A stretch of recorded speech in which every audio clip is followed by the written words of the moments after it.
Hello students, क्या हाल है आपके। उम्मीद करते हैं आप लोग खैरियत से होंगे। आज हम पढ़ने जा रहे हैं क्लास 11th की फिजिक्स, और जो चैप्टर हमने शुरू किया है वर्क पावर एनर्जी का, उसको कंटिन्यू करते हुए पहला लेक्चर हमने जो है वो अपलोड किया था। उसमें हमने बताया था कि work done bye constant force किस तरह जो है वो हम मालूम कर सकते हैं, और उसके जो आपके टर्म्स एंड कंडीशन थे या मुख्तलिफ जो कंडीशन थी या केसेस थे, स्पेशल केसेस थे, उनके बारे में डिस्कस किया। वर्क डन कहाँ पर पॉजिटिव होता है, कहाँ नेगेटिव होता है, कैसे ज़ीरो होता है, और ये सारी सिचुएशंस हमने जो है वहाँ पर डिस्कस की थी। तो आज हम जो है वो work done bye constant force के न्यूमेरिकल्स करने की कोशिश करते हैं। उससे रिलेटेड किस तरह के क्वेश्चन आते हैं, किस तरह जो है उसको सॉल्व किया जा सकता है, तो वो हम आज करने की कोशिश करेंगे। तो उम्मीद करते हैं आप लोगों ने पहला लेक्चर भी देखा होगा। अगर पहला लेक्चर देखा होगा तो ये समझ में आ जाएगा जल्दी आपको। तो अगर ये जानना चाहते हो, न्यूमेरिकल्स आप करना चाहते हो, तो पहला वाला लेक्चर जो है इसी चैनल पे पड़ा हुआ है, work done by the constant force. उसको आप देखें, सर्च करके टाइप करें, वो मिल जाएगा इसी चैनल पे। वो पहले देखें, उसके बाद ये देखेंगे तो आपको ये चीज़ें आसानी से समझ में आ जाएंगी, न्यूमेरिकल्स। अब ये है कि अगर अच्छा लगे तो जो वीडियोस को आप लाइक करें, शेयर करें दोस्तों के साथ, और चैनल को प्लीज़ सब्सक्राइब कर दें, ताकि हम ज़्यादा से ज़्यादा हमें मोटिवेशन मिले, और हम जो है वो काम इतनी जो मेहनत करते हैं उस पर ज़्यादा हमें इंकरेजमेंट मिले, ताकि हम जो नेक्स्ट काम जो है इसी जज्बे और इसी एनर्जी के साथ करते रहें। आपका जो कोऑपरेशन होगा उससे हमें क्या मिलता है कि एनर्जी मिलता है, और हमें काम करने का जो है वो थोड़ा एहसास होता है। ठीक है जी, तो शुरू करते हैं आज हम आपका न्यूमेरिकल्स किसके, work done by the constant force. तो पहले हम ये कहते हैं कि वर्क डन पॉजिटिव क्या होता है, वर्क डन नेगेटिव क्या होता है। कल हमने बताया था आपको कि नेगेटिव वर्क डन जब कब होता है, जब आपके फोर्स और डिस्प्लेसमेंट का डायरेक्शन क्या हो, अपोजिट हो, तो हम कह सकते हैं कि भाई वर्क डन क्या होगा, आपका नेगेटिव होगा। सही है जी। इसी तरह आप जो है वो फोर्स और डिस्प्लेसमेंट का डायरेक्शन सेम है, तो वर्क डन क्या होगा, आपका पॉजिटिव होगा। अब यहाँ पर आप ये महसूस कर सकते हैं कि भाई वर्क डन पॉजिटिव नेगेटिव का मतलब क्या है। वैसे तो आप मैथमेटिकली तो समझ जाएंगे, भाई माइनस साइन लगेगा तो आपका जो फोर्स और वेक्टर्स हैं, डिस्प्लेसमेंट, दोनों एक दूसरे के आमने सामने आ गए, अपोजिट आ गए, तो आपका साइन जो है वो माइनस का लगता है, ये नेगेटिव वर्क डन आता है। तो एक्चुअली क्या होता है कि भाई वर्क डन जितना होता है उतनी ही एनर्जी जो है वो उसमें आपके सिस्टम में आती है, या जो भी है आपका प्रॉब्लम है उसमें एनर्जी जो है वो गेन करता है। तो एनर्जी जब पॉजिटिव वर्क डन आ जाए तो इसका मतलब वो एनर्जी मिल रही है आपको, दे रहा होता है ये वर्क डन। और जब आपका नेगेटिव वर्क डन आ जाए तो इसका मतलब एनर्जी वापस ले रहा है। तो ये सिंपल इतना फर्क है कि नेगेटिव और पॉजिटिव का मतलब क्या होता है कि पॉजिटिव का मतलब होता है एनर्जी आ रही है, और नेगेटिव का मतलब होता है एनर्जी जा रही है। क्योंकि वर्क डन जितना होता है उतनी ही एनर्जी आपकी जो है वो सिस्टम में आती है। सही है जी। तो हम इस तरह जो है ये वाली चीज़ें हम पहले डिस्कस कर चुके हैं। तो अब हम करने जा रहे हैं न्यूमेरिकल्स। अब पहला न्यूमेरिकल जो है वो करने जा रहे हैं कि भाई अगर आपका एक ब्लॉक है, उस पर वर्क डन मालूम करना है by the force of gravitation and normal reaction. Find work done by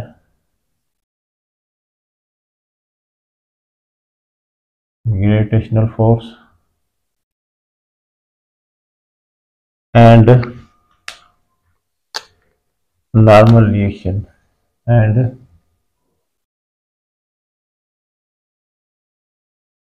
normal reaction. ठीक है जी। देखें यहाँ पर हम ज़्यादा फोकस करेंगे ऐसे प्रॉब्लम्स पे जहाँ पर आपकी जो क्राइटेरिया है प्रॉब्लम का वो समझ में आ जाए, मेथड समझ। बाकी प्रॉब्लम तो हज़ारों हो सकते हैं, लाखों हो सकते हैं, वो आपके पैटर्न समझ में आना चाहिए, कंसेप्ट आपका क्लियर होगा तो सारे प्रॉब्लम आपके सॉल्व हो सकते हैं। बगैर कंसेप्ट के आप कितने भी प्रॉब्लम कर लो, कितने भी न्यूमेरिकल्स वगैरह सॉल्व कर लो, उससे कुछ होने वाला नहीं है। सही है जी। तो यहाँ पर एक ब्लॉक है, फॉर एग्जाम्पल ये ब्लॉक आपका है 5 kg का है, ठीक है। अब इनके दरमियान जो फ्रिक्शन है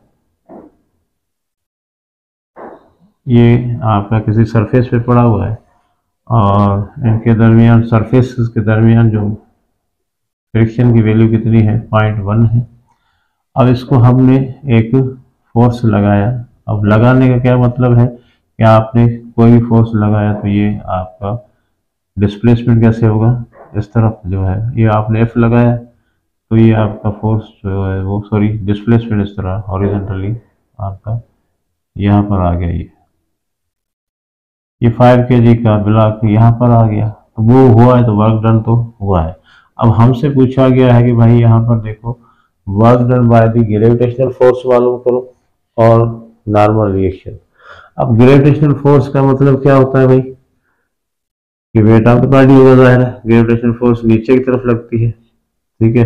ये आपका फोर्स हो गई, ग्रेविटेशनल फोर्स हो गई, ये हमेशा नीचे की तरफ है। और नॉर्मल रिएक्शन जो है वो आपका इसके अपोजिट लगेगा, according to third law of motion ऐसे लगेगा, सही है। तो ये नॉर्मल रिएक्शन है। अब हमें मालूम करना है ये कितना वर्क डन कर रहा है और ये कितना वर्क डन कर रहा है, जबकि बॉडी जो है वो आपकी इस फोर्स की वजह से इस तरफ मूव हो रही है और डिस्प्लेसमेंट जो है वो इसका डायरेक्शन हॉरिजॉन्टल है, इस तरफ, सही है। तो ये सिचुएशन है जिसके मुताबिक हमने वर्क डन मालूम करना है, ठीक है जी। अब हम पहले मालूम करते हैं work done by the normal reaction. तो क्या फार्मूला है आपके पास, एफ एस कॉस थीटा, सही है। ये आपका वर्क डन है, सही है। तो आपके पास आ गया F S cos theta. F आपका कितना है, एफ जी है, सही। एस कितना है, ये वाला है, एफ एस आ गया। कॉस थीटा, तो ये थीटा कितना है, ये वाला थीटा। तो थीटा कितना होगा, देखें यहाँ पर थीटा हम लेते हैं आपका फोर्स और डिस्प्लेसमेंट के दरमियान, सही है जी। तो हमेशा एंगल ली जाएगी फोर्स और डिस्प्लेसमेंट के दरमियान।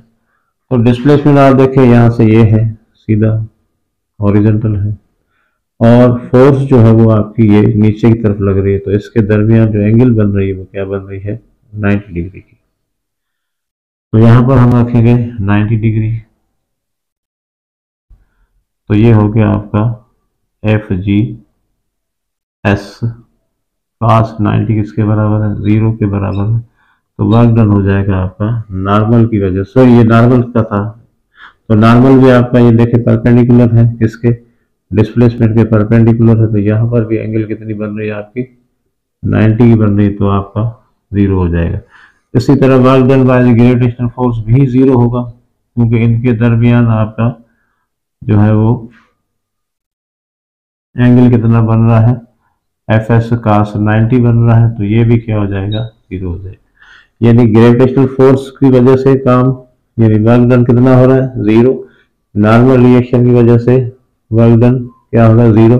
मगर हम ये नहीं कह सकते कि टोटल वर्क डन 0 हो रहा है, ये अपना काम करेगा। ये जो फोर्स आपने लगाया है इसकी वजह से वर्क डन होगा, ये 0 नहीं होगा। इसकी वजह से आपका ज़ाहिर डिस्टेंस भी है, डिस्प्लेसमेंट भी है, और एंगल आपका 0 डिग्री है, तो यहाँ पर वर्क डन होगा। तो इसके हिसाब से कितना होना चाहिए, W इज इक्वल टू, इसके हिसाब से ये वाली फोर्स जो है आपकी अप्लाइड फोर्स, वर्क डन कितना होना चाहिए, एफ एस कॉस थीटा। तो यहाँ पर देखो दोनों का डायरेक्शन सेम है, इस फोर्स का और डिस्प्लेसमेंट का डायरेक्शन सेम है। तो यहाँ पर एफ कितना है आपका, फॉर एग्जाम्पल अगर 50 न्यूटन है तो ये 50 हो गया, और एस कितना है आपके पास, कोई दे दिया है 5 मीटर दे दिया, या एस लिख लें, अभी एस लिख लेते हैं, और कास आपका क्या आ जाएगा, 0 डिग्री। तो कास 0 डिग्री 1 के बराबर होता है, ये हो जाएगा 50 एस, अब एस कोई भी वैल्यू होगा तो उससे मल्टीप्लाई करके हम ये वर्क डन मालूम कर सकते हैं। तो जब भी आप देखना भाई वर्क डन आपका किसी फोर्स की वजह से जीरो होगा, तो आपका कोई और फोर्स होगी तो वर्क डन तो ये तो नहीं है कि भाई आपका जीरो ही हो जाए। फॉर एग्जाम्पल यहाँ पर एक कभी कभी प्रॉब्लम आते हैं आपके भाई को, जैसे वो कोई मजदूर है या कुल्ली है, प्लेटफॉर्म पे जो है सर पे अपना बोझ उठा के या वजन उठा के जा रहा है, तो उसका वर्क डन क्या होगा ये नहीं पूछा जाएगा, work done by the gravitational force क्या होगा। ठीक है ना। अब इसको हम देखते हैं पहले, तो समझ में आ गई बात कि भाई ये वर्क डन ग्रेविटेशन फोर्स की वजह से भी जीरो होगा, नॉर्मल की वजह से भी जीरो होगा, क्योंकि डिस्प्लेसमेंट और नॉर्मल के दरमियान एंगल 90 की है, और इस तरह यहाँ पर भी एंगल आपकी 90 की है। दैट्स वाई यहाँ पर दोनों जगह पे वर्क डन जीरो होगा, मगर ये वर्क डन आएगा आपका एफ जो अप्लाइड फोर्स और इनके दरमियान, तो एंगल आपकी 0 डिग्री है। ठीक है जी। चले अब कुल्ली वाला मामला समझ लें। आप आते हैं प्रॉब्लम आपके, तो वहां पर कहा जाता है वर्क डन जीरो हो गया, सही बात है, मगर work done by the gravitational force आपका जीरो होगा। फॉर एग्जाम्पल आप कह रहे हो कि भाई ये आपका ग्राउंड है, इसके ऊपर ये आपका आ गया कुल्ली, और इसने जो है वो सर पे उठाया हुआ ये मास, ठीक है ना, वेट उठाया हुआ है, तो इसका दायरा मास होगा, मास के साथ वेट होगा। तो अब कहा जाएगा कि work done by the gravitational force. अब डिस्प्लेसमेंट कैसे होगा, ये कुल्ली कैसे चलेगा, इस तरह चलेगा आगे की तरफ, तो ये एस हो गया।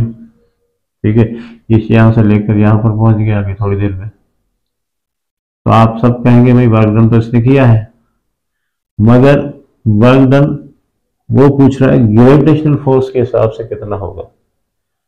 तो ग्रेविटेशनल फोर्स कैसे लगेगी भाई, ये दोनों का मास, इसका मास W इज इक्वल टू क्या है, mg है। तो यहाँ पर मास वेट कितना हो गया, W is equal to mg है। तो वर्क डन क्या होगा आपका mg और आपका s cos थीटा, सही है ना जी। mg क्या हो गई आपकी फोर्स हो गई, कौन सी फोर्स है ये, ग्रेविटेशनल फोर्स के बराबर होता है mg s cos थीटा। तो mg बराबर आपका वेट ऑफ द बॉडी कह लें, फोर्स ऑफ ग्रेविटेशन कह लें, एक ही बात है mg, और यहाँ पर आपका cos थीटा। अब यहाँ पर देखें एंगल कितनी बन रही है, ये वेट आपका ऐसे एक्ट करता है नीचे की तरफ, तो यहाँ पर देखो ये आपका डिस्प्लेसमेंट है और ये आपका फोर्स है, ग्रेविटेशनल फोर्स है, तो यहाँ पर एंगल कितनी बनेगी, 90 की बनेगी। तो work done by the gravitational force क्या हो जाएगा आपका, यहाँ पर cos 90 रखेंगे ना, तो ये हो जाएगा आपका 0। cos 90 किसके बराबर है, cos 90 बराबर होती है 0 के बराबर, तो ये वर्क डन आपका कितना आ जाएगा, 0 आ जाएगा। तो अभी आपका ये कह सकते हो कि work done by the gravitational force 0 है, मगर ये जो अपना काम कुल्ली जो सॉरी ये कुल्ली जो है या जो मजदूर है ये उठा के जा रहा है, ये अपना काम कर रहा है, तो इसकी फोर्स लग रही है जाने में इधर से उधर, तो वो अपना वर्क डन कर रहा है, मगर work done by the gravitational force देखा जाए तो वो क्या होगा आपका 0 होगा, क्योंकि दोनों के दरमियान डिस्प्लेसमेंट और इसके दरमियान एंगल कितनी बन रही है आपकी 90 की बन रही है। सही है जी। चलिए अब नेक्स्ट देखते हैं प्रॉब्लम। तो ये वाला प्रॉब्लम में क्या होगा कि आपके कंसेप्ट जो है वो आपके क्लियर होने चाहिए। यहाँ पर ऐसे भी तो पूछ सकता है ना, जैसे अभी आपसे कहें कि वर्क डन बाय दी, अब ब्लॉक है आपके पास, देखें ये है आपके पास ब्लॉक है, तो भाई यहाँ पर एक फ्रिक्शनल फोर्स है पीछे की तरफ, ये आपका अप्लाइड फोर्स है आगे की तरफ है, तो ये आपका डिस्प्लेसमेंट एक तय करता है, ये यहाँ तक पहुंच जाता है। ठीक है ना जी। तो आप देखें कि भाई इस फोर्स की वजह से वर्क डन होगा और इस फोर्स की वजह से भी वर्क डन होगा। ठीक है जी, ये एस तय कर रहा है और यहाँ पर ये फोर्स पीछे की तरफ लग रही है, तो इसकी वजह से भी आपका वर्क डन होना चाहिए। तो ये वाला वर्क डन क्या होगा भाई, एफ एस cos थीटा होगा। ये सेम डायरेक्शन में है तो वर्क डन क्या होगा आपका मैक्सिमम होगा, जैसे एफ एस हो जाएगा cos थीटा, यानी cos 0 किसके बराबर होगा, थीटा इज इक्वल टू 0 हो जाएगा, तो ये 1 हो जाएगा। तो W इज इक्वल टू क्या हो जाएगा, Fs हो जाएगा। अगर कहा जाए कि भाई अब आपसे कहा जाए कि work done by the fraction मालूम करें, तो फिर क्या होगा भाई, W इज इक्वल टू ये F fraction into cos into S cos theta. तो अब एंगल क्या हो जाएगी, देखें डिस्प्लेसमेंट इस तरफ है, फोर्स इस तरफ है, तो इन दोनों के दरमियान थीटा कितना बनेगा, 180 बनेगा, है ना। तो यहाँ पर जो वर्क डन होगा वो क्या होगा, Fs कास 180 हो जाएगा, और ये हो जाएगा माइनस का वर्क डन। तो फ्रिक्शन की वजह से हमेशा जो वर्क डन होगा वो नेगेटिव होगा। यहाँ पर एनर्जी क्या हो रही है, ये बाहर निकल रही है या वापस आ रही है, खत्म कम हो रही है ऐसा कह लें, और यहाँ पर एनर्जी क्या हो रही है, आपकी गेन हो रही है। तो ये एनर्जी दे रहा है वर्क डन, और ये एनर्जी ले रहा है, ये एनर्जी दे रहा है और ये एनर्जी को ले रहा है। तो इस तरह आप समझेंगे तो वर्क डन आपको जो है वो आसानी से समझ में आ जाएगा कि एक्चुअली जो है वो किस फोर्स की वजह से वर्क डन मांगा जा रहा है आपसे। तो एक ही वक्त में बहुत सारी फोर्सेस हो सकती हैं, ठीक है ना। तो जो फंडामेंटल फोर्सेस है उनमें से कुछ भी फोर्स आ सकती है, कॉन्टैक्ट फोर्सेस आए, तो कुछ भी फोर्स है उनका जो वर्क डन है हमने उसके हिसाब से देखना होता है। ये नहीं है कि भाई आप कुछ भी करके जवाब निकाल ले। वर्क डन पूछ रहा है आपसे फ्रिक्शन का और आप मालूम कर रहे हो ये, और तो फिर जी आपका जवाब क्या हो जाएगा, गलत हो जाएगा। ठीक है जी, तो ये हो गया आपका एक केस। अब आते हैं दूसरे प्रॉब्लम पे। तो वहां पर देखें आपके पास है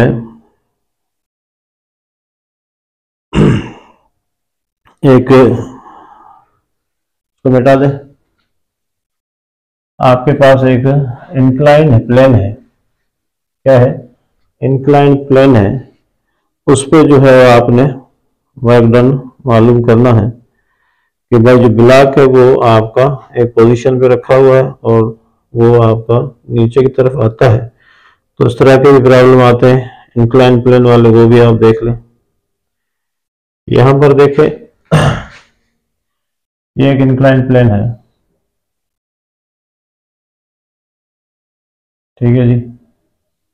तो यहां पर आपने एक मास को रखा हुआ है यहां पर, तो मास जो है वो लुढ़कता हुआ नीचे की तरफ आएगा, और यह डिस्टेंस कितना है, यानी लेंथ ऑफ द प्लेन जो है वो, या इस इंक्लाइन प्लेन की लेंथ कितनी है, आप इसको नाम दे दें एल दे दें या एस दे दें, आपकी मर्जी है, ठीक है। इसको हम डिस्टेंस के हिसाब से ले लेते हैं, एस हो जाएगा, या एल ले लें, जो भी आए कुछ भी दे सकते हैं, ठीक है ना जी। और यहाँ पर एंगल कितनी है आपकी, थीटा है, सही है जी। अच्छा, अब यहाँ पर जो है आपका ये ब्लॉक आएगा नीचे की तरफ, तो ये ब्लॉक आपका यहाँ तक आ गया एम, ठीक है ना, ये आपका यहाँ तक आ गया। अच्छा, अब हमें कहा जा रहा है कि भाई work done by the, find, सवाल ये है find the work done by N, यानी नॉर्मल रिएक्शन, एंड आपका क्या है, and gravitational force, and gravitational force. तो भाई यहाँ पर देखें ग्रेविटेशनल फोर्स हमेशा जीरो नहीं करती है, ये भी आप याद रखें, ग्रेविटेशनल फोर्स हमेशा यहाँ पर आपको जीरो नहीं देगी। तो अब देखें यहाँ पर क्या होगा कि भाई ये आपका ब्लॉक है, ठीक है, तो इसका वेट आपका क्या होगा, नीचे की तरफ होगा, समझ में आ रही बात आपको, ये ऐसे होता है वेट, मगर नॉर्मल रिएक्शन हमेशा परपेंडिकुलर टू दी डिस्प्लेसमेंट होगा। इंक्लाइंड प्लेन में याद रख लें, अभी इंक्लाइंड प्लेन में नॉर्मल रिएक्शन जो होगा सरफेस का होगा, ज़ाहिर नॉर्मल रिएक्शन हमेशा डिस्प्लेसमेंट के परपेंडिकुलर होगा, सही है। तो ये बात नोट कर लें, इंक्लाइंड प्लेन में, इंक्लाइंड प्लेन में नॉर्मल जो है रिएक्शन जिसको आप लोग कहते हो, ये always perpendicular to the displacement. सही है जी। तो अब work done by the normal क्या होगा भाई, work done by the normal F S cos theta होगा। वही ये नॉर्मल तो पहले बोल दिया आपने, तो F S cos theta cos 90 हो जाएगा, ठीक है ना, परपेंडिकुलर है तो 90 हो जाएगा, और ये वर्क डन क्या हो जाएगा आपका एफ एस इंटू जीरो, ये जीरो आ गया। तो work done by the normal क्या आ गया आपका, जीरो आ जाएगा, ठीक है ना। क्योंकि आपने हमेशा ये ध्यान में रखना है कि इंक्लाइन प्लेन में नॉर्मल और डिस्प्लेसमेंट हमेशा एक दूसरे के परपेंडिकुलर होगा। नॉर्मल एक फोर्स है, फोर्स ही है, ठीक है। अब आते हैं वर्क डन बाय दी, ये नीचे क्यों आया है, ग्रेविटी की वजह से आया है, ग्रेविटेशन फोर्स की वजह से नीचे आया है। तो यहाँ पर देखेंगे भाई, यहाँ पर ये एंगल आपकी थीटा है, ये कितनी है, एंगल 90 की है, तो ये एंगल कितनी होगी, 90 माइनस थीटा होगी। सही है जी। तो यहाँ पर जो है ये कंपोनेंट जो है हमेशा हम लेते हैं आपका एम जी साइन थीटा लेते हैं, ठीक है ना। ये वाला कंपोनेंट आपका देखें, ये वाला कंपोनेंट आपका हमेशा लेते हैं हम एम जी साइन थीटा, ये पीछे आपने पढ़ा होगा फ्रैक्शन वगैरह में भी। तो ये जो कंपोनेंट है जिसकी वजह से वर्क हो रहा है, ये होता है किसकी वजह से, एम जी साइन थीटा। और ये साइन थीटा क्यों आया, एक्चुअली वर्क डन किसके बराबर होता है, एफ एफ कॉस थीटा के बराबर होता है। तो भाई यहाँ पर आपका एफ कॉस थीटा जो है कंपोनेंट चाहिए वर्क डन में, या एस कॉस थीटा चाहिए, सही है ना।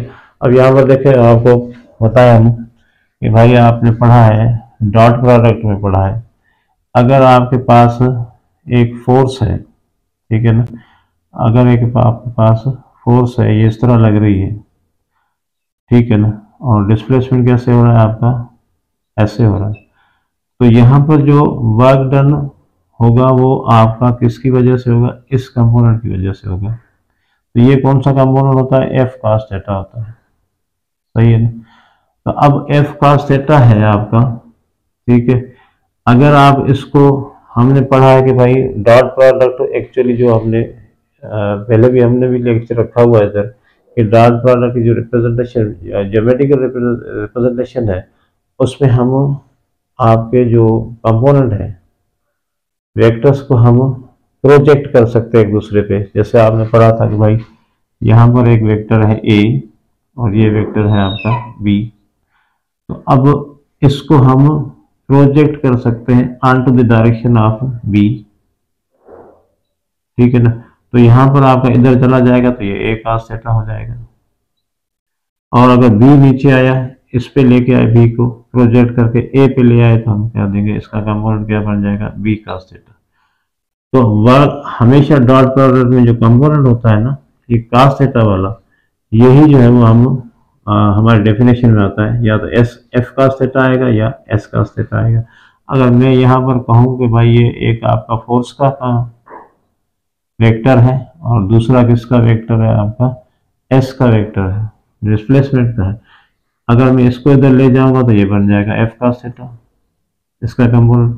इसको नीचे लाएंगे, इसकी प्रोजेक्ट कर देंगे तो ये क्या बन जाएगा, एस कॉस थीटा। तो वर्क डन का फार्मूला क्या बनना चाहिए, या तो आपका एफ कॉस थीटा इनटू क्या बनना चाहिए आपका एस, ठीक है, या आपका बनना चाहिए S cos theta into F बनना चाहिए, एक ही बात है। ये भी हो सकता है और ये भी हो सकता है। तो इसके हिसाब से आपका यहाँ पर जो है वो आपका, अगर मैं रखूँ इधर ये वाला कंपोनेंट, तो यहाँ पर देखें ये क्या होना चाहिए आपका, एम जी एंगल क्या है आपकी, देखें एम जी कॉस थीटा, और थीटा कितना है, 90 माइनस थीटा के बराबर है, सही है ना। तो यहाँ पर आपका ये कंपोनेंट क्या बन रहा है, M G cos 90 minus theta, ये वाला कंपोनेंट। एक्चुअली ये वाला कंपोनेंट कितना है आपका, M G cos 90 minus theta. अब आपको पता है ट्रिग्नोमेट्री आकर थोड़ी बहुत पढ़ी है आप लोगों ने, तो 90 माइनस थीटा किसके बराबर होता है, साइन थीटा के बराबर होता है। कॉम्प्लीमेंट एंगल के जो रिलेशन होते हैं ना उसके हिसाब से 90 माइनस थीटा। अगर मैं कहूँ कि भाई यहाँ पर देख लें, यहाँ पर ऐसे मैं आपको याद दिलाऊं तो ये 90 और माइनस क्या है 30 है, तो भाई ये 90 माइनस 30 60 हो जाएगा, cos 60 हो जाएगा और साइन आपका क्या हो जाएगा 30 हो जाएगा। ऐसे ही पढ़ा था तुम लोगों ने। तो cos 60 की वैल्यू 1/2 है और ये इसकी वैल्यू क्या है 1/2, दोनों बराबर हो गए। तो cos 90 माइनस थीटा किसके बराबर होता है, साइन थीटा के बराबर होता है।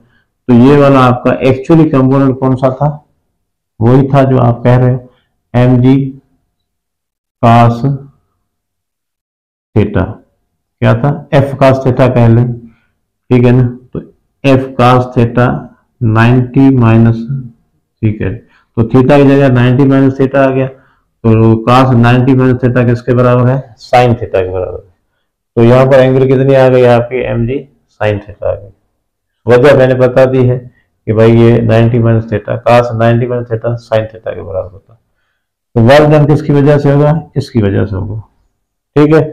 तो अब आपके पास इस तरह के प्रॉब्लम आते हैं, तो यहाँ पर जो आपका है वो कौन सा कंपोनेंट लेंगे, एम जी साइन थीटा आप डायरेक्ट ले सकते हो। एक्चुअली क्या होता है आपका cos 90 माइनस थीटा होता है, सही है। तो cos होता है मगर 90 माइनस थीटा की वजह से आपका ये साइन थीटा हो जाता है, सही है जी।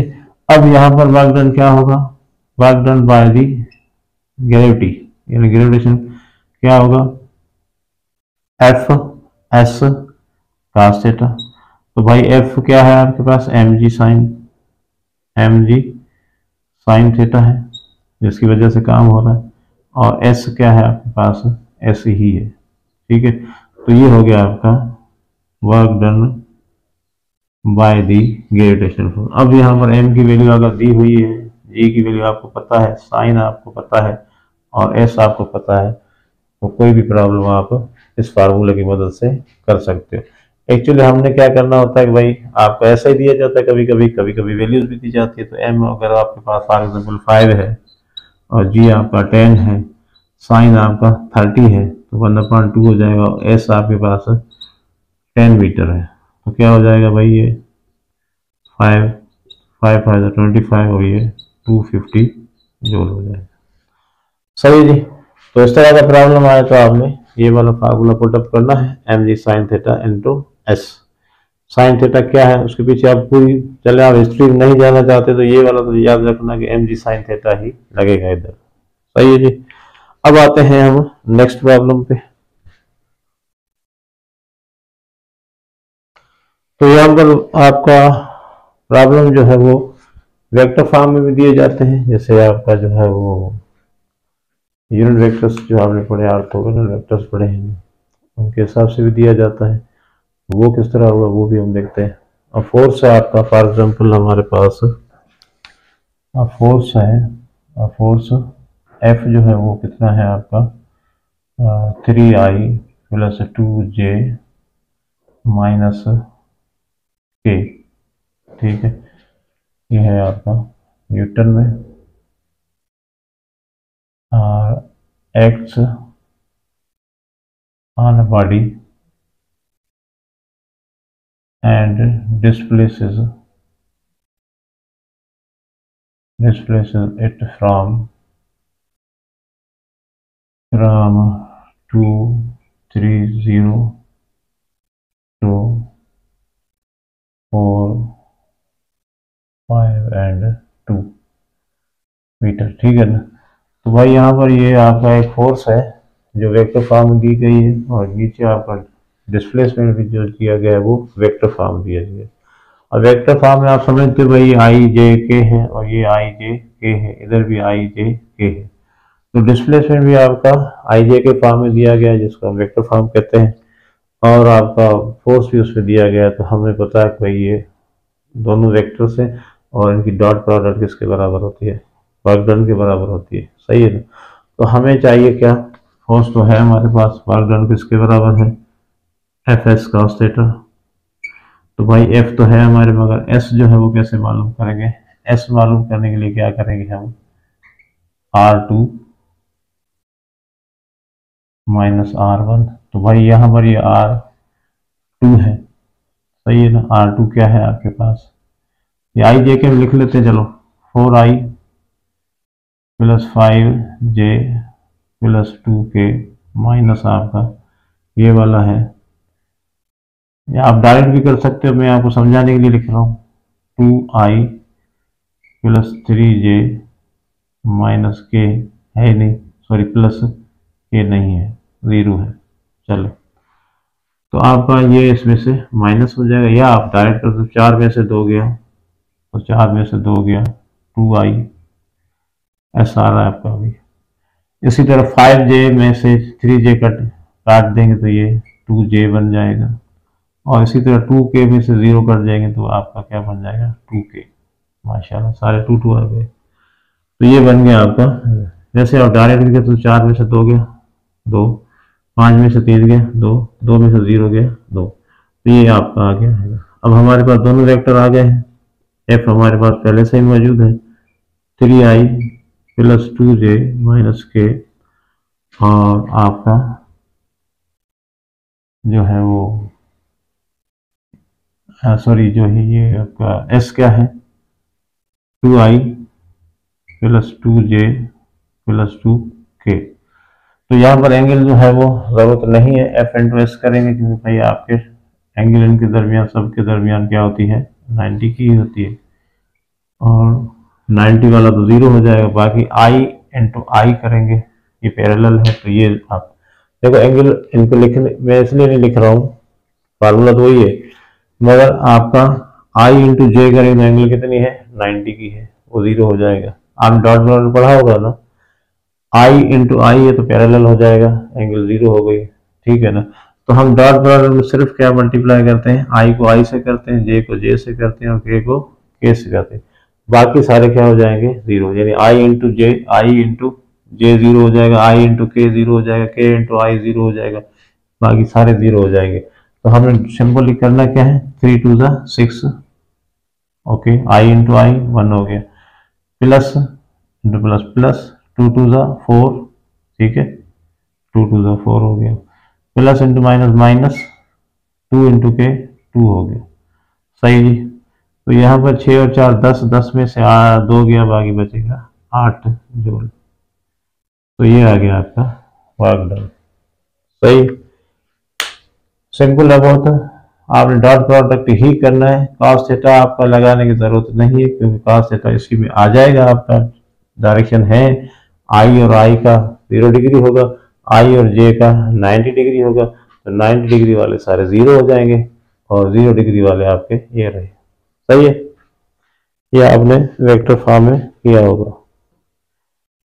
अच्छा भाई, अब यहाँ पर अगर फोर्सेस आपके पास 2 हैं, ठीक है जी, फोर्सेस अगर आपके पास 2 हैं, तो जो है उनका वर्क डन कैसे निकालें, नेट फोर्स वर्क डन क्या होगा, नेट वर्क डन आपका क्या होगा,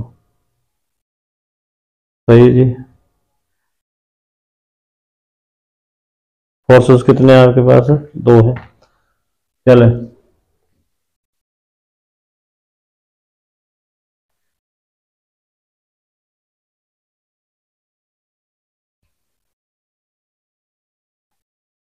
तो यहां पर देखें आपके पास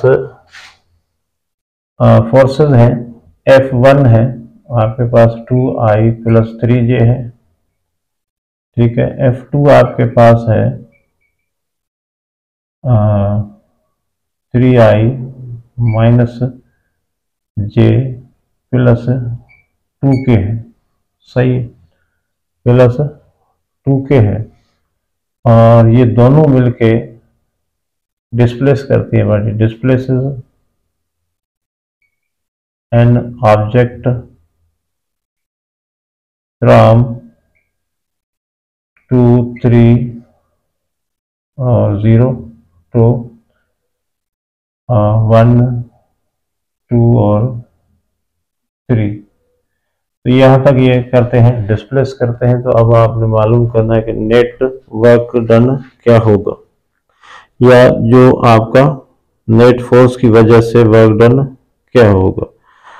तो अभी हमने पहले तो आपके फोर्सेस निकालने, दोनों को हम जमा करेंगे, ठीक है, और आर मालूम करने के लिए हम क्या करेंगे, या आर या एस मालूम करने के लिए हम इनको देख, तो यहाँ पर देखें आर किसके बराबर होगा या एस किसके बराबर होगा, ये कर लेते हैं R2 माइनस R1, ये R2 है और ये क्या है R1 है।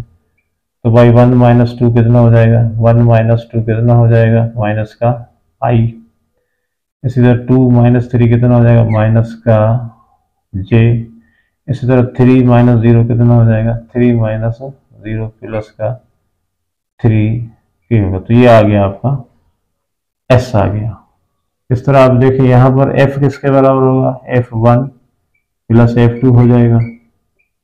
तो इन दोनों को प्लस करेंगे 2i प्लस 3j प्लस क्या होगा 3i minus j plus 2k। तो ऐड कर लेते हैं भाई, यहाँ पर 5i हो जाएगा, 3j माइनस का प्लस का 2j हो जाएगा और k नहीं है इधर तो 2k हो जाएगा। तो ये आपका आ गया नेट फोर्स आ गया। नेट फोर्स दोनों को ऐड कर देंगे अगर ठीक है ना। अच्छा, अब आपका वर्क डन किसके बराबर होगा, एफ एस के बराबर होगा।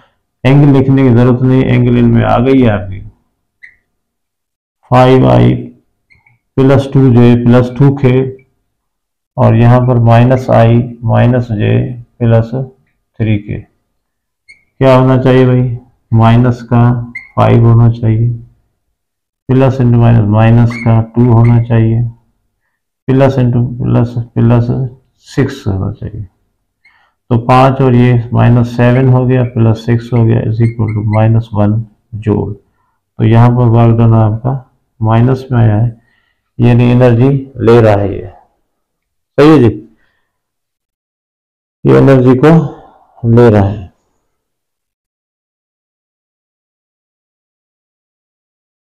ओके जी, अब हम चलते हैं नेक्स्ट प्रॉब्लम पे। तो चले, अब प्रॉब्लम आपका है, नेक्स्ट प्रॉब्लम है find work done by gravitational force on each mass. अब मास यहाँ पर दो दिए हुए, एक आपका 2 kg है, दूसरा आपका 1 kg है। और इस पे हमें वर्क डन ग्रेविटेशनल फोर्स जो है की वजह से वर्क डन कितना होगा एंड टेंशन मालूम करना है, हर मास पे टेंशन कितना लग रहा है। अगर रस्सी एक ही है तो टेंशन एक ही होगा, सही है जी।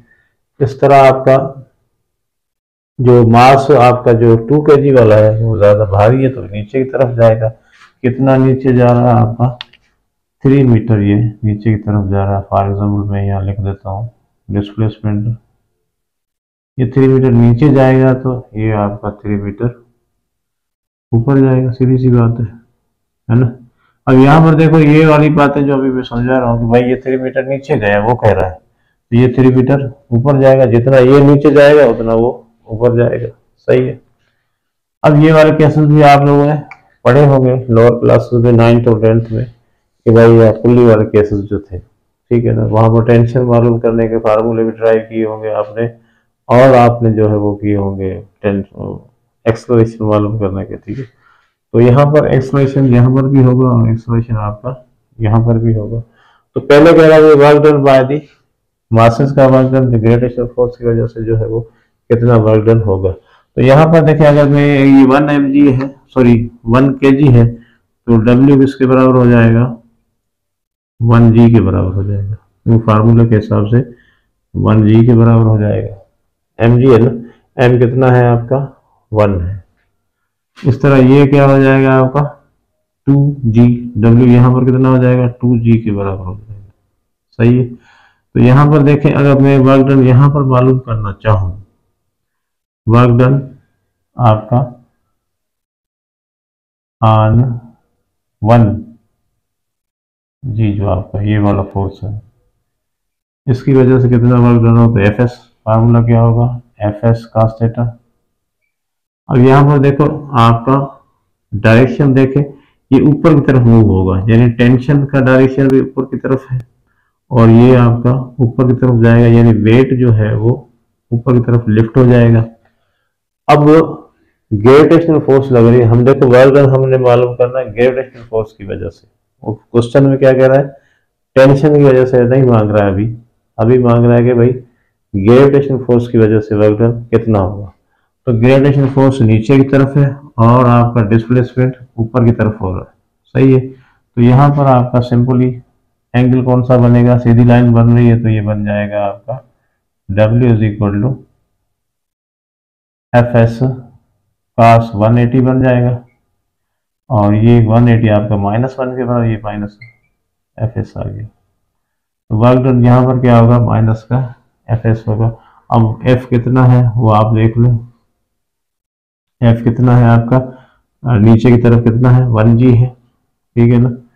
तो यहाँ पर आप लिख देंगे -1g, एस कितना है आपका 3 है, तो ये हो जाएगा आपका -3g। वर्क डन कितना आ गया 3g। अब जी की वैल्यू रखें तो वर्क डन आपका निकल आएगा। जी की वैल्यू 9.8 रखे या 10 रखी जाएगी, तो ये आपका वर्क डन नेगेटिव होगा इस तरफ का।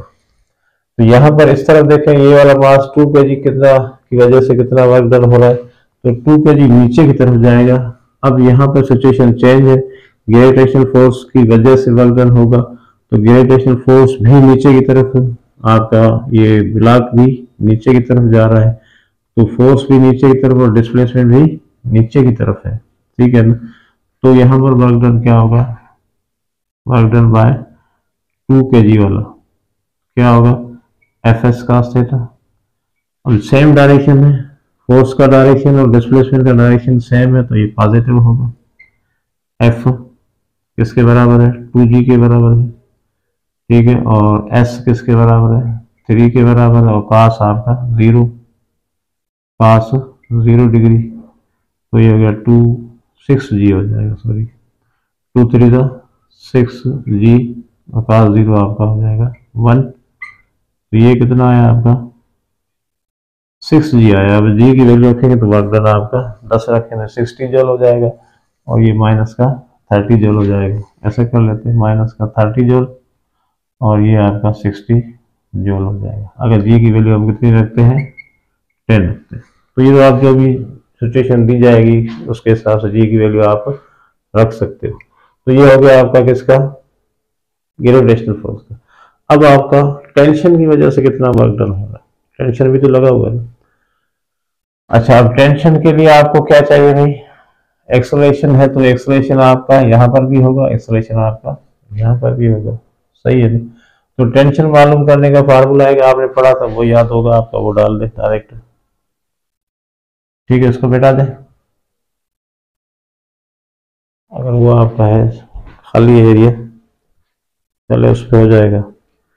तो टेंशन मालूम करना है आपने, ठीक है ना। तो यहाँ पर आपका ए का डायरेक्शन ये ऊपर की तरफ है, एक्सेलरेशन आपका ऊपर की तरफ, और ये एक्सेलरेशन आपका नीचे की तरफ, सही है। तो टी फार्मूला मालूम करना है, तो एक फार्मूला आपका प्लस 2m1 m2 अपान m1 प्लस m2, ये डायरेक्ट फार्मूला नहीं तो फिर आप सिचुएशन के हिसाब से वो भी आपको भी समझा देता। अगर ये फार्मूला याद नहीं है तो क्या करोगे, 2m1 कितना है 1 है, m2 कितना है 2 है, और ये कितना है आपका m1 प्लस m2, तो ये हो जाएगा t इज इक्वल टू, तो ये g भी आएगा साथ में, तो ये आपका हो गया 4/3g, सही है जी। तो ये डायरेक्ट फार्मूला है आपका मालूम करने का, सही है जी। और अगर फार्मूला याद नहीं है तो फिर क्या करोगे, यहाँ पर देखो वेट ऑफ द बॉडी कम है, लेस है, और ये बॉडी जा रही है ऊपर की तरफ, तो T is greater than W. तो यहाँ पर आप सेकेंड ऑफ क्वेश्चन लगाएंगे तो एम ए कितना है आपका, एम आपका तो 1 है, ए कितना ए, तो ए बराबर हो जाएगा आपका टी माइनस डब्ल्यू, और डब्ल्यू किसके बराबर है 1g के बराबर। इस तरफ देखें, यहाँ पर आपका वेट ऑफ द बॉडी ज्यादा है, वेट ऑफ द बॉडी ज्यादा है, ये नीचे की तरफ आ रहा है, तो यहाँ पर W माइनस टी होना चाहिए। तो यहाँ पर 2a हो जाएगा, देखें एम ए है ना, M A second question M A यानी 2a, W माइनस कर देंगे आप टी, तो W यहाँ पर किसके बराबर है 2g के बराबर है, और माइनस टी हो जाएगा, तो टी में आपका खत्म हो गया। और यहाँ पर आपका देखें क्या हो रहा है 2a और ये 3a हो जाएगा, इज इक्वल टू यहाँ पर आपका कितना हो रहा है, ये 2g में से माइनस गया तो आपका बचेगा g। तो अब आपको क्या चाहिए, a इज इक्वल टू कितना हो रहा है, g/3। g/3 आ गया, तुम्हें चाहिए टेंशन, तो टेंशन के लिए आप कोई भी इसमें रख ले, इसमें से रख ले। तो इक्वेशन नंबर 1 को यूज करते हैं, a इज इक्वल टू क्या है, t-1g। ठीक है, तो यहाँ पर t चाहिए, 1g को उधर भेज दे, t इज इक्वल टू क्या होगा, a+1g। a किसके बराबर है, g/3 के बराबर है, प्लस आपका g आ गया, और यहाँ पर क्या आ जाएगा, 3g और g 4/3g हो जाएगा। तो सेम आया आपका, देखें 4/3g। अगर याद नहीं है तो ये सिचुएशन आप लोगों ने जैसे पढ़ी है कि भाई यहाँ पर आप निकाल सकते हो, वेट ऑफ द बॉडी का मतलब t-w, यहाँ पर नीचे क्या होगा, w-t। फिर दोनों इक्वेशन को सॉल्व कर लें इस तरह। ये एक्चुअली फार्मूला यहाँ से होके फिर शॉर्टकट बनाया आपका 4/3। तो अब ये याद कर लें t मालूम करने के लिए। अब t आपका आ गया है, ठीक है ना, तो यहाँ पर t कितना है आपका और यहाँ पर t कितना होगा, दोनों बराबर होंगे क्योंकि रस्सी एक ही है, रस्सी एक है तो पूरी रस्सी में टेंशन क्या होगा, 4/3g होगा। तो अभी आपने वर्क डन मालूम करना है इसका, 1g पे मालूम करना है, तो ये क्या होगा, fs। ठीक है ना, fs। अब f कितना है आपका,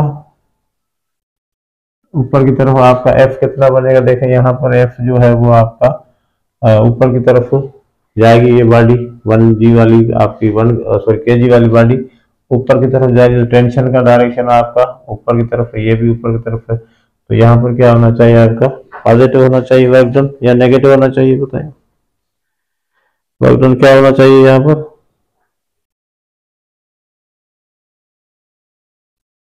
नेगेटिव होना चाहिए, पॉजिटिव होना चाहिए जी।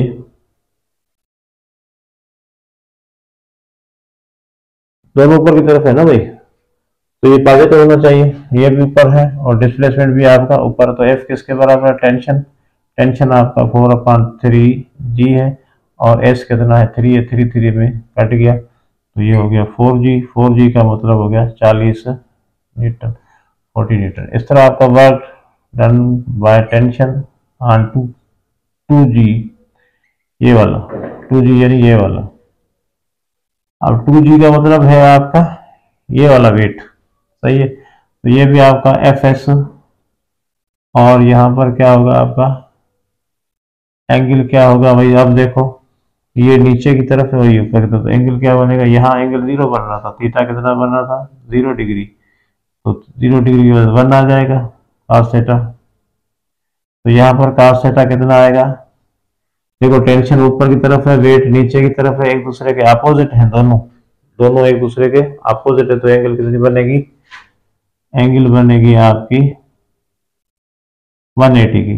तो f 4/3g इंटू एस कितना है 3 इंटू ये -1 आ गया, 180 बनेगी, तो ये हो गया माइनस का 3 में कैंसिल 40 जूल, और ये जूल है।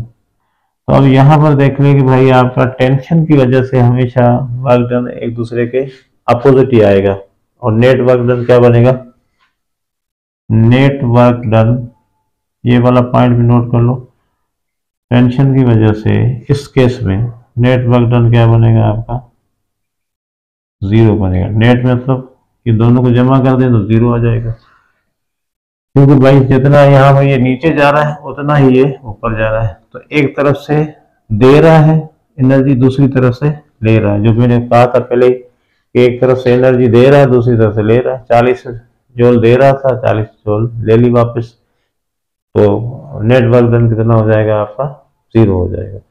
ठीक है जी, तो इस तरह के अगर प्रॉब्लम आते हैं तो ये वाला फार्मूला आप याद रखें, टी निकालने वाला, बाकी जो है वो फार्मूले ग्रेविटेशनल फोर्स के, सॉरी ये आपने W=mg आपको आता है, ये आप फोर्स निकाल लोगे और यहाँ फोर्स आपने इस तरह रखेंगे, सही है जी। चले जी, अब नेक्स्ट करते हैं प्रॉब्लम। चलो जी, नेक्स्ट प्रॉब्लम है आपके A body of mass m is moving in a circle of radius r. Radius कितना है, r है उसका सर्कल का, with the constant speed v, speed कितनी है उसकी, v है. Then the force on body is mv square upon r and directed toward the center of the circle. What is the work done by this force in moving the body over half the circumference of the. तो इस तरह है भाई, ये आपका एक circular path है और इस पे बॉडी जो है मूव कर रही है, उसकी स्पीड कितनी है, v है, उसका रेडियस कितना है, r है. और हमें पता है भाई यहाँ पर जो फोर्स लगेगी उसको हम कहते हैं सेंट्रीपिटल फोर्स. जब भी बॉडी सर्कुलर मोशन में होती है तो फोर्स क्या होती है उसकी, सेंट्रीपिटल फोर्स होती है. और सेंट्रीपिटल फोर्स का डायरेक्शन हमेशा इसकी तरफ होता है. तो फोर्स आपको दे रहा है, ये सेंट्रीपिटल फोर्स कितनी दे रहे हैं, एम वी स्क्वायर. यही फार्मूला आप लोगों ने पढ़ा है मेरे ख्याल में. तो R radius of the circle है, सही, और वेलोसिटी इसकी दे रहा है वी. वी भी मौजूद है आपकी. तो ये कह रहा है कि मूव कितनी हो रही है, यहां से लेकर यहां तक, ये अगर कहें हाफ तक, यहां तक आ रही है, ठीक है. तो हाफ सर्किल मूव होती है, यानी हाफ सर्कमफ्रेंस का डिस्टेंस तय करती है, और टोटल डिस्टेंस कितना होता है, 2 पाई आर होता है. और ये आधा करती है तो 2 पाई आर पान पाई आर हो जाएगा. 2 पाई आर अपान 2, आधा हो गया, आधा मतलब पाई आर. तो पाई आर का डिस्टेंस तय करती है. तो इसका जो है वो वर्क डन कितना होगा. अब यहां पर देखें, मैंने पिछले लेक्चर में भी बताया भाई, एक तो बात सीधी सी है कि भाई खत्म कर दो बात उसको, भाई सेंट्रीपिटल फोर्स का वर्क डन हमेशा 0 होगा. सेंट्रीपिटल फोर्स अपना वर्क डन जब भी करेगी, क्योंकि उसका जो मोशन है वो आपका डिस्प्लेसमेंट जो होगा वो हमेशा क्या होगा, परपेंडिकुलर होगा. यहाँ से चले यहाँ पर देख लें, हर जगह ये क्या होगा आपका डिस्प्लेसमेंट क्या होगा, इसका 90 की एंगल बनाएगा किसके साथ, फोर्स के साथ. तो ये फोर्स अंदर की तरफ है, ये फोर्स है, ये तो आर चले एरिया इधर, फोर्स अंदर की तरफ है. तो आपका ये डिस्प्लेसमेंट जो एस होता है वो हमेशा क्या होता है, सर्कुलर मोशन में, क्योंकि वेलोसिटी आपको परपेंडिकुलर है तो जिस तरफ वेलोसिटी होगी उसी तरफ डिस्टेंस होगा. वेलोसिटी अगर आगे की तरफ है तो डिस्प्लेसमेंट भी आगे की तरफ होगा. तो यहाँ पर डिस्प्लेसमेंट हमेशा आपका सेंट्रीपिटल फोर्स से क्या होगा, परपेंडिकुलर होगा. इसलिए हम कह सकते हैं कि इस केस में इतना बड़ा प्रॉब्लम दे दो, आपने कंफ्यूज नहीं होना है.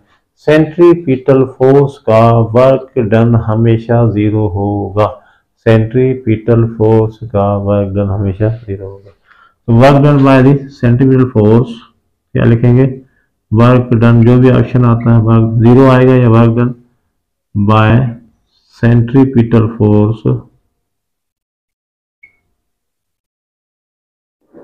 ऑलवेज, हमेशा हमेशा के लिए याद कर लो, इज 0. इतनी बड़ी कहानियां बताए, कुछ भी आपको डाइवर्ट करने की कोशिश करे, डिस्ट्रैक्ट करने की कोशिश करे, कंफ्यूज करने की कोशिश करे, मगर आपने क्या रखना है ध्यान में कि सेंट्रीपिटल फोर्स की वजह से वर्क डन कितना होता है, 0 होता है. ओके, ठीक है. ये एम वी स्क्वायर, ये वाला वो वाला, सारे क्या है, डिस्ट्रैक्शन है. If the unit of the force, and अगला प्रॉब्लम है, if the unit of force and length each be increased by 4 times, force और लेंथ का जो यूनिट है, यूनिट पता है ना आपको, उनको हम क्या कर देते हैं, 4 गुना बढ़ा देते हैं. तो आपका वर्क डन जो इंक्रीज होगा वो कितना होगा.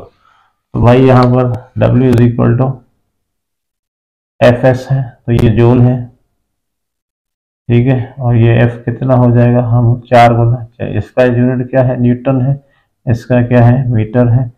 तो हम क्या कर देते हैं, इसको भी 4 गुना बढ़ा देते हैं, और इसको भी हमने 4 गुना बढ़ाया. 4 4 जा कितना हो जाएगा, 16 हो जाएगा. सॉरी, ये मीटर है भैया, 16 न्यूटन मीटर किसके बराबर, तो जूल किसके बराबर हो जाएगा, 16 न्यूटन मीटर. यानी आपका जो वर्क डन का यूनिट है वो 16 टाइम हो जाएगा. कितना हो जाएगा, 16 टाइम हो जाएगा. एनर्जी का यूनिट कह रहे हैं, वर्क डन एनर्जी होती है ना भाई, वर्क डन जितना होगा उतनी ही एनर्जी आपकी होगी. तो वर्क डन 16 जूल हुआ है, तो एनर्जी भी आपकी 16 टाइम बढ़ जाएगी। अगर आपने लेंथ और फोर्स के यूनिट जो है वो 4 गुना बढ़ा दिए 4 टाइम, तो वर्क डन भी आपका 4 4 16 हो जाएगा। ओके, फिर आपका अब मैन पुशेस, ये देखें प्रॉब्लम तो कभी कभी आसान लगते हैं, मगर हमें याद क्या रखना पड़ता है, एक्चुअली कॉन्सेप्ट याद रखो, ताकि इस तरह की जब भी प्रॉब्लम घुमा फिरा के बहुत सारी कहानियां करके दे, तो हम क्या करेंगे भाई, आप सिर्फ कॉन्सेप्ट पे जाओ, डिस्ट्रक्शन पे मत जाओ। यहाँ पर क्या करा, man pushes a wall and fails to displace it. एक बंदा है दीवार को धक्का दे रहा, तो दीवार तो उससे हट नहीं रही या दीवार उससे गिर नहीं रही, दीवार को वो डिस्प्लेस नहीं कर पा रहा, तो वर्क डन कितना होगा। तो भाई वर्क डन मैंने ये भी बताया था कल आपको, नेक्स्ट जो पहले वाले लेक्चर में बताया था कि भाई वर्क डन अगर आपका डिस्प्लेसमेंट जीरो है, यानी आप फोर्स लगाते हो, सर तो फोर्स लगाते हो, कितनी भी फोर्स लगाओ, मगर आप किसी ऑब्जेक्ट को डिस्प्लेस करने में नाकाम हो जाते हो, तो डिस्प्लेसमेंट जीरो हो जाएगा। डिस्प्लेसमेंट जीरो है तो वर्क डन भी जीरो हो जाएगा। देख रहे हैं भाई, W इज इक्वल टू क्या है, एफ एस। अब एस जीरो है ना, चल लगा लें कास थीटा इधर, तो एस जीरो है तो बाकी सब जीरो ही हो जाएगा। तो यहाँ पर लाजमी है, अगर फोर्स जीरो है तो भी डिस्प्लेसमेंट जीरो। अगर आपने फोर्स लगाया, बहुत ज्यादा फोर्स लगाया, मगर आप ऑब्जेक्ट को डिस्प्लेस करने में फेल हो गए हो, नाकाम हो गए हो, तो वर्क डन क्या रहेगा आपका, जीरो रहेगा। ओके, चल, तो ये प्रॉब्लम 3 हो गए। अब आते हैं नेक्स्ट प्रॉब्लम पे। अच्छा जी, अब नेक्स्ट क्वेश्चन है आपके लिए, a body moves a distance of 10 meter along a straight line under the action of a force 5 Newton of the work done is 25 joule. The angle which the force makes with the direction of the motion of the body. तो यहाँ पर angle पूछ रहा है, तो भाई work done क्या है, डॉट प्रोडक्ट है। वर्क डन क्या है, डॉट प्रोडक्ट है, ये फार्मूला है उसका। W कितना दे रहा है भाई आपको, 25 जूल दे रहा। देखो मैं डायरेक्ट कर रहा हूँ, ये देखिए वर्क डन कितना हुआ है, 25 जूल, रखो इधर। ओके, वर्क डन कितना हुआ है, 25 जूल। F कितना दिया हुआ है, देखें 5 न्यूटन। S कितना दिया हुआ है, 10 metre. Cos theta, cos theta वगैरह नहीं दिया हुआ, ये मालूम करना है, ये आसान है मालूम करना है। तो 25 जूल का मतलब न्यूटन मीटर ही होता है भाई, इसको भी न्यूटन मीटर, ये 50 हो जाएगा newton metre is equal to cos theta. Newton metre में गया 25 का टेबल लगा, 2 मरतबा cos theta is equal to हो गया 1/2। थीटा इज इक्वल टू आया कास इनवर्स 1/2। कास 1/2 इनवर्स होता है 60 डिग्री के बराबर। सही है जी। तो ये आपने वेक्टर में पढ़ा हुआ एंगल निकालना है बिटवीन एफ एंड एस। तो आपके पास ये था, वर्क डन मिला हुआ है, ठीक है ना, वर्क डन आपके पास मिला हुआ है, और आपने जो है वो सिंपली एंगल मालूम करनी है।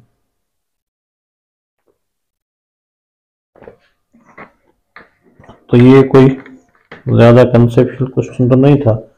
चले, A body of mass m kg is lifted by a man to a height of 1 meter in 30 second. एक बंदा है, उसने एक मास m kg को उठाया, 30 सेकेंड टाइम लगा उसको। दूसरा एक बंदा उठा, उसने भी कोशिश की, सेम हाइट पे ले गया उसी सेम मास को, तो उसको लगे 60 सेकेंड। बड़ा आलसी था, सुस्त था।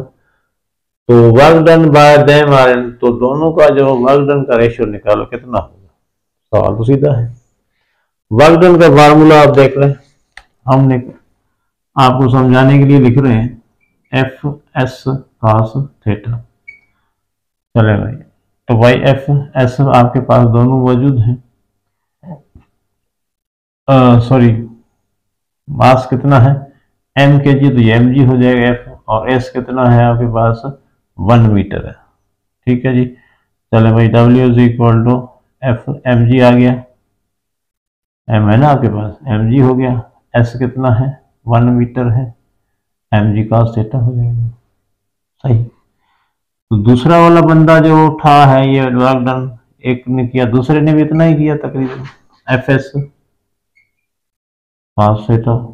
तो भाई ये मास तो सेम है और डिस्टेंस भी सेम है, ये भी cos थीटा। तो टाइम का जिक्र नहीं, कहने का मतलब ये है कि इस फार्मूले में टाइम का जिक्र है ही नहीं।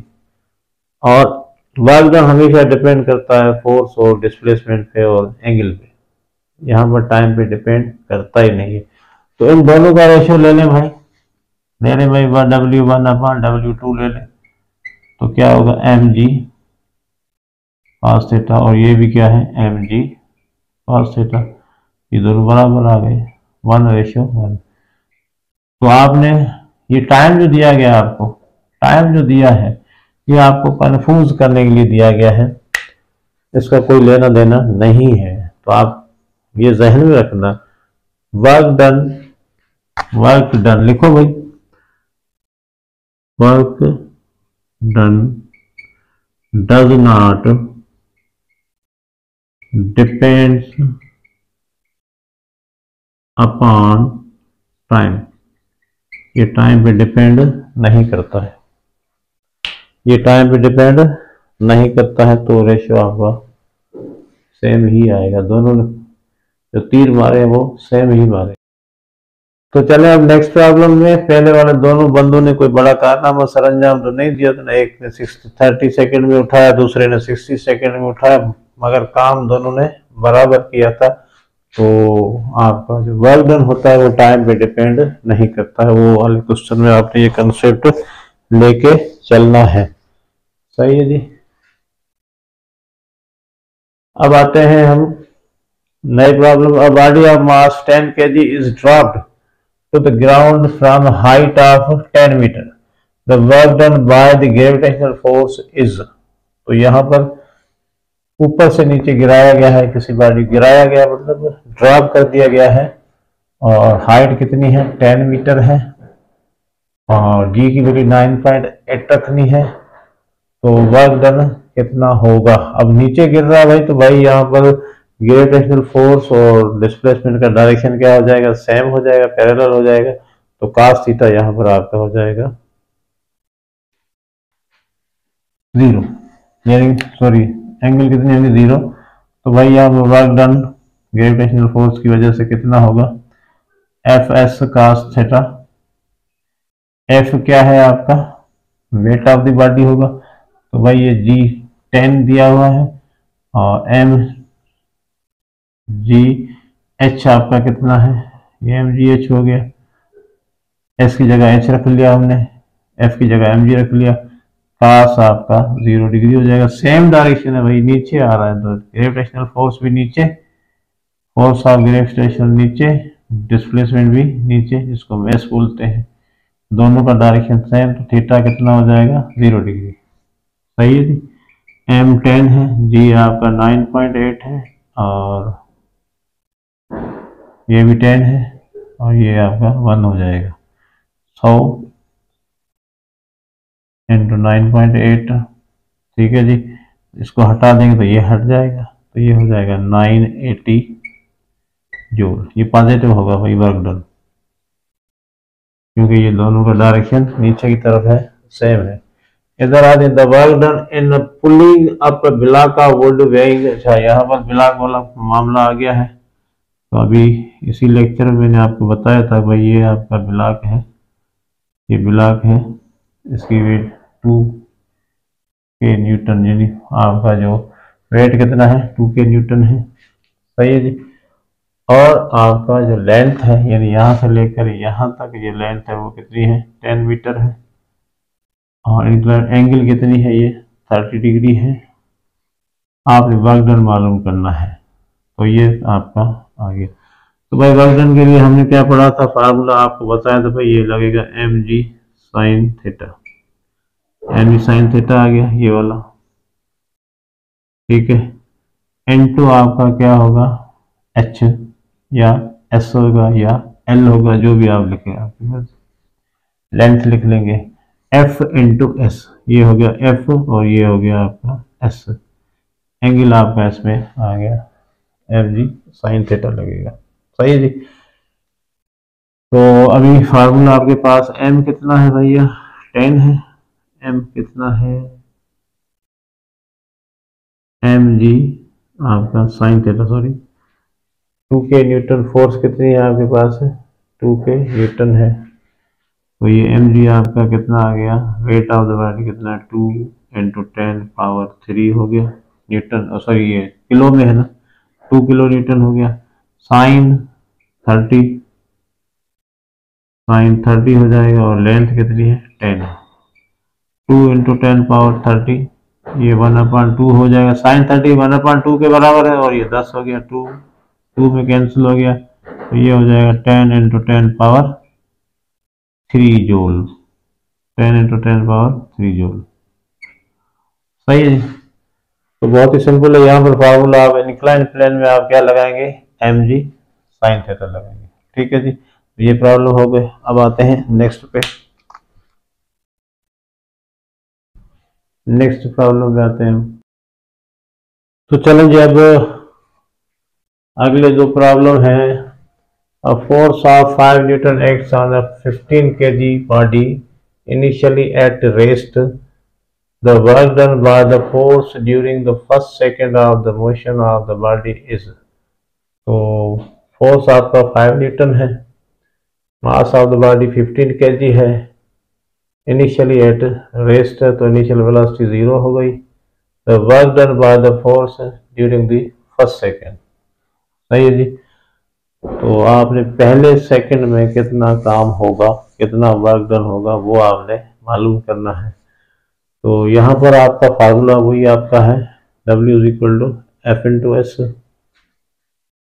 W is equal to constant force है एफ एस। सही है जी। अब एस जो है यहाँ पर देखें, बॉडी इनिशियली रेस्ट में है, यानी मूव, अब बाद में बॉडी जो है वो जाहिर है वो इसने अपना सफ़र शुरू किया होगा, तो पहले ही सेकंड में जो है वो कुछ डिस्टेंस तय किया होगा। तो एस बराबर किसके हो जाएगा, एस मालूम करने के लिए हमारे पास फार्मूला है U T plus half A T square. S is equal you आपका 0 है, ठीक है, हाफ ए टी स्क्वायर हमें नहीं पता, तो ये हो गया एस इज इक्वल हमें मिला ए टी स्क्वायर। तो पहले सेकंड में, अब टी का हमें पता है कि भाई 1 सेकंड है, तो एस की वैल्यू हमें यहाँ से कितनी मिलती है भाई, यू तो आपका इनिशियल वेलोसिटी तो 0 है, तो उस हिसाब से ये आपका आ जाएगा। अब एफ कितना दिया हुआ है आपने, 5 न्यूटन दिया हुआ है। सही है जी। तो यहाँ पर आपका फार्मूला एफ, और यहाँ ये रख देंगे एस की वैल्यू 1/2 और ए टी स्क्वायर, एस की जगह ये लिख दिया। अब ए बराबर किसके होता है, देखें ए बराबर होता है F/m के बराबर होता है। सही है ना। तो ए की जगह हम क्या लिख सकते हैं, F1/2 F/m हो जाएगा और ये टी स्क्वायर। चलें जी, तो ये आ गया आपका F/m।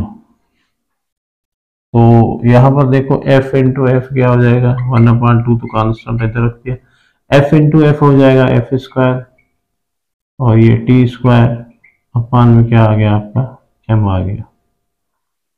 तो 1/2 एफ कितना है 5 है मेरे ख्याल में, या एफ कितना है 5 न्यूटन है, टी कितना है 1 है, और m कितना है आपके पास 15 है। तो ये 1/2 इंटू ये ऊपर कितना हो जाएगा 25, अपान में कितना हो जाएगा 30। सही है जी। तो यहाँ पर आपका हो गया 25 का यहाँ पर 5 मरतबा और ये आपका 6 मरतबा, और 1/2 जो है वो आपका कहीं पर जो है आ रहा है। सेकेंड अब प्रॉब्लम थोड़ी पढ़ना पड़ेगा दोबारा। A force of 5 Newton acts on a body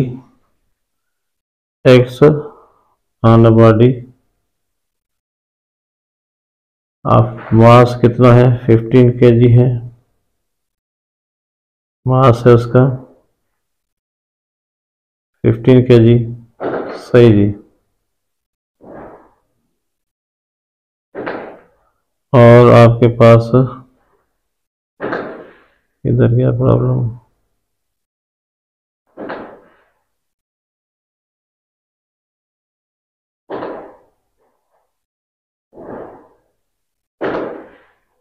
ji 15 kg है, सॉरी। और आपके पास है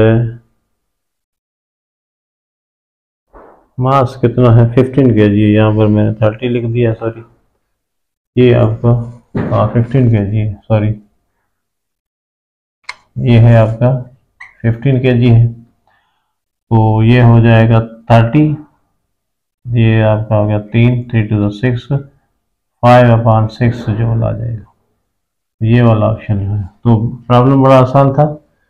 एस हमें जो है वो मालूम करना पड़ेगा, क्योंकि एस बॉडी इनिशियली रेस्ट थी, बाद में 1 सेकंड के बाद ज़रा कुछ मूव हुई है, तो वो अपने डिस्टेंस मालूम करना, डिस्टेंस मालूम करने के लिए इक्वेशन ऑफ मोशन इस्तेमाल किया, एफ आपको दिया गया था।